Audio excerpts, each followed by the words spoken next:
All right, we are back with the LQ review. I am LQ, and this is where we talk about movies and TV shows and comic books and video games and all the fun stuff that us geeks love to talk about.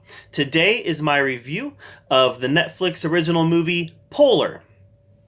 So what I'll do is I'll give my rating after I give you what is good and what is bad.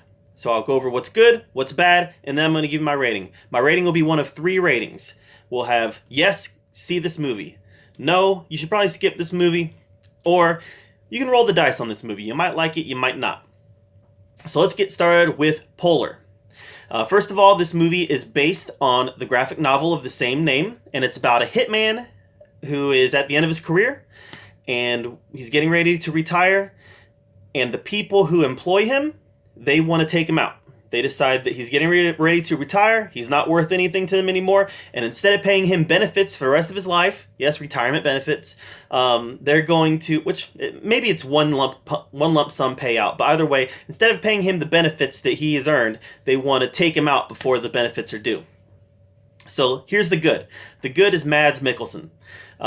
He's been in a lot of stuff that I've really liked, especially in bit parts. I don't think I've ever seen him in a leading role, but especially in bit parts, like Star Wars Rogue One.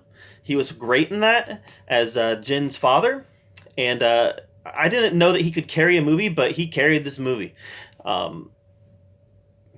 Okay, maybe he didn't carry it. Other actors did a lot of the heavy lifting, but he sold his part.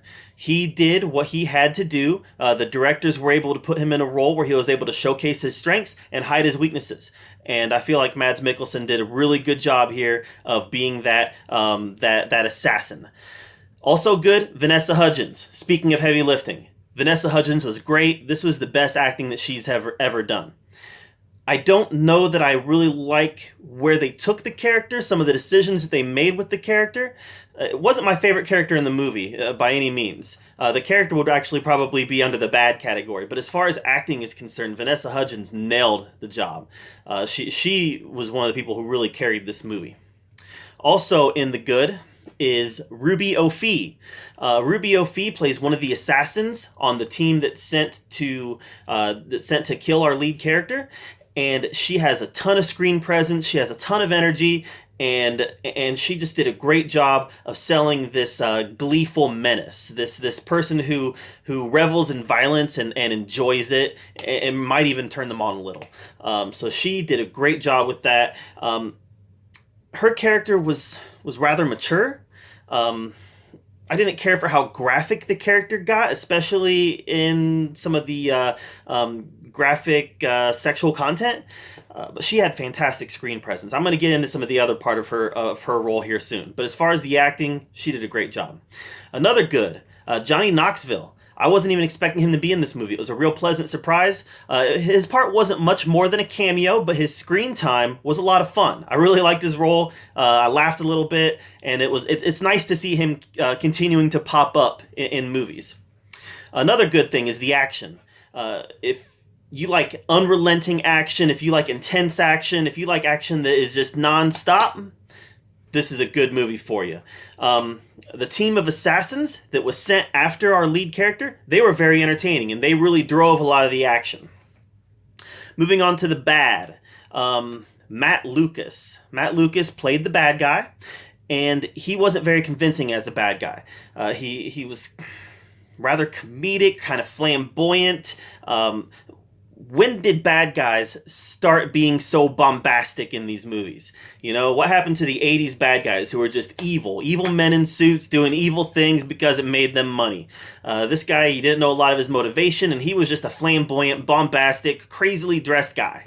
So I didn't love his character. Or really the job that he did in acting. I guess he did an okay job selling a horrible role.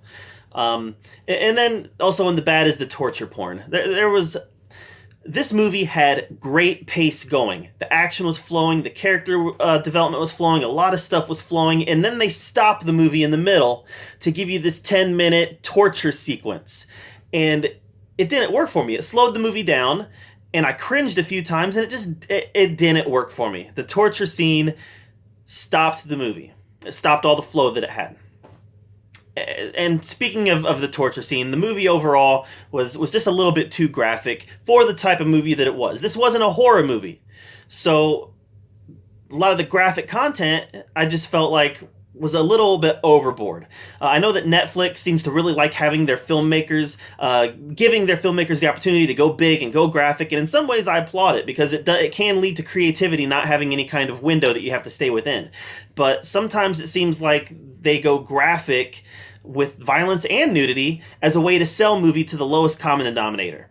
There isn't as much art in conveying what is happening by being gratuitous and by objectifying women. You know, let's face it, that was happening in this movie, especially with the Rubio Fee character.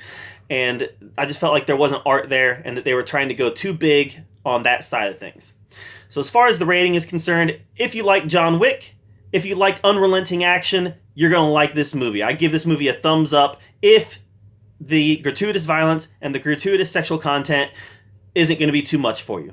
I give it a thumbs up. It was a lot of fun. It was crazy, and it was fun seeing Mads Mikkelsen do his best John Wick impression. So this is my review of Polar, the Netflix original movie. Make sure you subscribe to my channel. You can find me on the LQ Review on Facebook, and thanks for being here.